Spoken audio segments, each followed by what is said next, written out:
नमस्कार बंधुगण, आपण मानक मजी कहवाक जाऊँगी अपराजिता फूल विषय जहा सहित कि आपण माने भल भाबरे परिचित अटंती।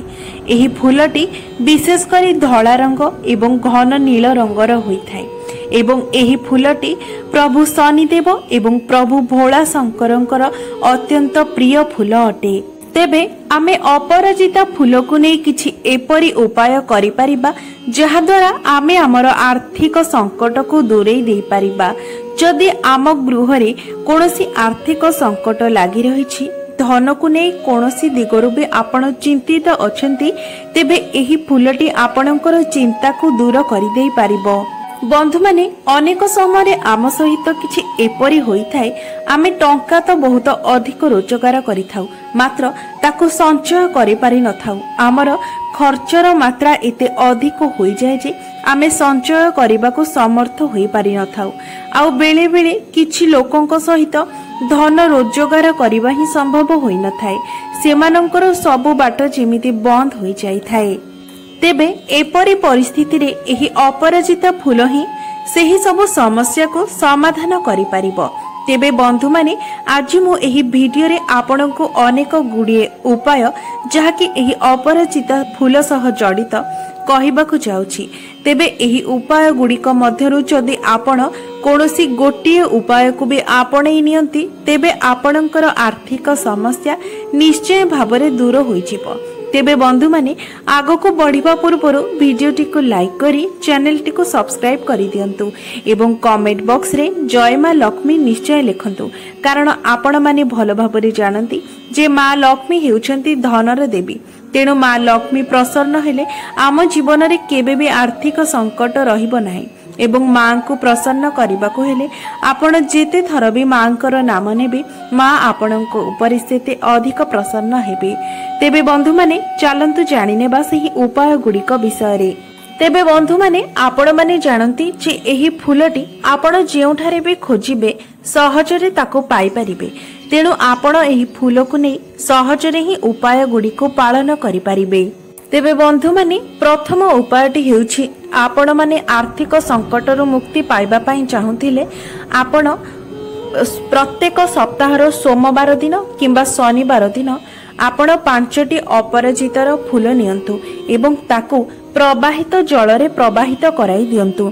एपरी आपणଙ୍କୁ 5 सप्ताह पर्यंत करिवार अछि, अर्थात 5टी सोमवार किंबा 5टी शनिवार पर्यंत आपणଙ୍କୁ एपरी करिवार अछि। बंधु माने जदि एही उपायटी को आपण सोमवार दिन करंती, तेबे प्रभु भोला शंकर को स्मरण करी एही उपायटी करंतु एवं जदि शनिवार दिन एही उपायटी करूछंती, तेबे प्रभु शनिदेव को स्मरण करी एही पुष्प को जल रे प्रवाहित करंतु। एपरी करिबा द्वारा आपणकर आर्थिक समस्या धीरे धीरे कमी जाइथाय, आपणको गृह को धन आसीबार बाट खोली जाइथाय, आपणकर रोजगार रे वृद्धि होइथाय एवं आपणकर बद खर्च मध्य कमी जाइथाय। बंधु माने आउ गोटिए गुरुत्वपूर्ण कथा कहबाकू चाहूछि जे आपण माने एहा भाबंतु नाही जे एही उपाय करिदेबे एवं एमिति रे ही केउ आडू पैसा चली आसीबो, सेमिति होई न थाए। पैसा पाइबा एपरी उपाय करिबा द्वारा आपणकर धन आसीबार जोग सृष्टि होई थाए। आपण परिश्रम करिबाकू पड़िबो एवं परिश्रम करिबा द्वारा जेउठारे आपणकू टंकाटिए प्राप्त हेउथिला सेठारे आपणकू 50 टंका प्राप्त होई पारे, मात्र सेथि पई आपणकू परिश्रम करिबाकू पड़िबो। परिश्रम कले ही भगवान आपणकू तार फल देबे। परिश्रम न करी जो फल लाभ होइथा ना, सेथिरे कोनोसी भी सुख किंबा शांति न थाए। सेथि पई भगवान कहिसेंती कर्म ही भगवान। तेणु सर्वदा कर्म करंतु एवं कर्म सहित एही उपाय गुड़िक करिबा द्वारा आपणकर कर्मर फल आपणको 100 गुणा अधिक लाभ होइथाय। एहा ही एही उपाय गुड़िकर मूल लक्ष्य। तेबे द्वितीय उपायटी हेउछि, जो व्यक्ति माने निजर इच्छा अनुसार चाकरी पाइबा पई चाहुछंती, सेमानंकर चाकरी पाइबार योग्यता अछि, मात्र सेमानंको चाकरी प्राप्त हेउ नाही, सेमाने माँ दुर्गांको सामने 5टी फिटिकिरी एवं 6टी अपराजितार फूल अर्पण करंतु एवं मां को निकटरे मनरु एवं हृदयरु प्रार्थना करंतु जे आपण एक भल चाकरी पाइबा पई चाहुछंती एवं सेथिपाई आपणको मांकर आशीर्वाद दरकार अछि।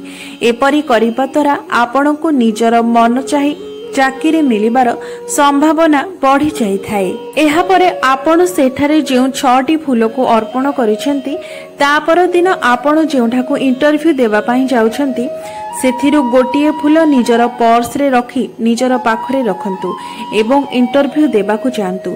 एपरि करिबा द्वारा आपणको इंटरव्यू रे सफलता प्राप्त होइथाय। तृतीय उपायटी हेउछि जदि आपणकर कोनोसी मनस्कामना रहिछि जहाँकि पूरण होई पारु नाही सेही मनस्कामना को पूरण करिबा पई आपण भगवान विष्णु भगवान शिव एवं माँ दुर्गा निकटरे नील रंगर अपराजिता फूल को अर्पण करंतु। बंधु माने आपण माने अनेक समय देखिथिबे जे किछि व्यक्ति अनेक परिश्रम करिबा परे मध्य सेमानंकु सेतिकी फल प्राप्ति होई न थाए। मात्र बेले बेले किछि व्यक्ति अल्प परिश्रम रे मध्य अधिक फल प्राप्त करिथांती। तेबे एपरि परिस्थिति रे जदि आपण प्रभु विष्णु प्रभु शिव शंकर एवं माँ दुर्गा को नील रंगर अपराजिता फूल अर्पण करंती तेबे आपणको आपणकर भाग्यर साथ मिली थाए एवं आपण माने जानती जे गोटिए मनीष जीवन रे भाग्यर महत्व केते अधिक अटे। आमर कर्म जेतिकी गुरुत्वपूर्ण अटे ताठारु अधिक गुरुत्वपूर्ण आमर भाग्य अटे। कारण आपण माने जानती जे जदि भाग्य साथ न दिए तेबे आमे जेते कर्म कले भी आमको तार फल प्राप्ति होई न थाए। मात्र जदि भाग्य आमर साथ दिए तेबे आमे जेउ कर्म कले मध्य तार फल आमको अनेक गुण अधिक प्राप्ति होई थाए। तेबे आपण एही उपायटी को प्रतिदिन करंतु देखिबे आपणकर भाग्य मध्य आपणकर साथ देबो। चतुर्थ उपायटी हेउछि जे पुओ एवं झियो मानकर विवाह रे विलंब हेउछि अनेक प्रस्ताव आसिला परे मध्य सेमानकर विवाह होई पारु नाही किंबा सेमानक निकटको प्रस्ताव आसु नाही तेबे एही उपायटी पालन करबा द्वारा सेमानकर विवाह जोग खोली जाय थाए। मात्र एही उपायटी आपण गुप्त भावरे करिबा उचित। आपण निजर पिता माता को मध्य एही उपाय विषय जणाइबा उचित नुहे। यह संपूर्ण गुप्त रूपरे करबाकू हेबो। तेबे एथिपाई आपणको 5टी अपराजिता फूल नेबार अछि एवं एक सुनसान जगह को जाई ध्यान रखिबे जे एही कार्य करिबा बेले जेमिति आपणको केही न देखि पारंती। आपण कोनोसी काठर जिनिस द्वारा गोटे गात खोलंतु। मने रखंतु एथिपाई केबे भी लुहार वस्तुर व्यवहार करिवे नाही। आपण कोनोसी काठर वस्तुरे किंबा काठी सहाय्य रे एक गात खोलंतु ता भितरे एही 5टी अपराजिता फूल को पोती दियंतु। एपरी आपण प्रत्येक शनिवार दिन करंतु एवं जे पर्यंत आपणकर विवाह स्थिर न होई जायछि से पर्यंत आपण एही उपायटी को पालन करंतु। देखिबे आपणकर कुंडली रे शनि ग्रहक सह जड़ित जदि किछि असुविधा रही थाए तेबे एहार समाधान होई जाय थाए एवं आपणकर विवाह जोग मध्य खोली जाय थाए। पंचम उपायटी गृहर उन्नति पाई अटे। जो व्यक्ति मानकर रोजगार अधिक हेउ नाही किंबा रोजगार हेले मध्य ताहा संचय होई पारु नाही सेही व्यक्तिंक पाई एही उपायटी उपयोगी अटे। एही उपायटी पालन करिबा द्वारा आपणक गृहरे धन आगमनर बाट गुड़िक खोली थाए एवं संचित धन रे मध्य वृद्धि होई थाए। तेबे एपरी व्यक्ति मानकु मोक्षदा एकादशी व्रत पालन करबाकू हेबो एवं सेही दिन प्रभु विष्णु को आपणको नील रंगर अपराजिता फूल अर्पण करबाकू हेबो। एपरी करबा द्वारा व्यक्ति को समस्त प्रकार पापरु मुक्ति मिली थाए एवं तांकर जेउ भी दोष रही थाए तांकर कुंडली रे जे कोनोसी दोष त्रुटि रही थाए ताहा ठीक हो जाई थाए एवं नवग्रहंकर सुप्रभाव मध्य पड़ी थाए जहा फल रे गृह रे धन आगमनर स्रोत गुड़िक खोली जाई थाए एवं संचित धन रे मध्य वृद्धि होई थाए। षष्ठ उपाय हेउछि जो व्यक्ति माने शत्रुंक द्वारा पीड़ित अछंती एवं सेथिपाई चिंतित अछंती एही उपायटी सेमानंक पाई अत्यंत उपयोगी अटे। जदि आपणकर पड़ोसी किंबा आपणकर कोनोसी बंधु बांधव आपणकर शत्रु रे परिणत होई जाइछंती एवं अनेक समय रे सेमाने आपणकर क्षति करिबा पाई चाहुथांती तेबे ଏହି ଉପାୟଟି ଆପଣଙ୍କୁ ନିଶ୍ଚୟ ସାହାଯ୍ୟ କରିବ। ତେବେ ଏଥିପାଇଁ ଆପଣ ମଙ୍ଗଳବାର ଦିନ କିମ୍ବା ଶନିବାର ଦିନ ପ୍ରଭୁ ହନୁମାନଙ୍କୁ ନୀଳ ରଙ୍ଗର ଅପରାଜିତା ଫୁଲ ଅର୍ପଣ କରନ୍ତୁ। ମନେ ରଖନ୍ତୁ, ଏହି କାର୍ଯ୍ୟ ଆପଣ ସୂର୍ଯ୍ୟାସ୍ତ ପରେ କରିବେ।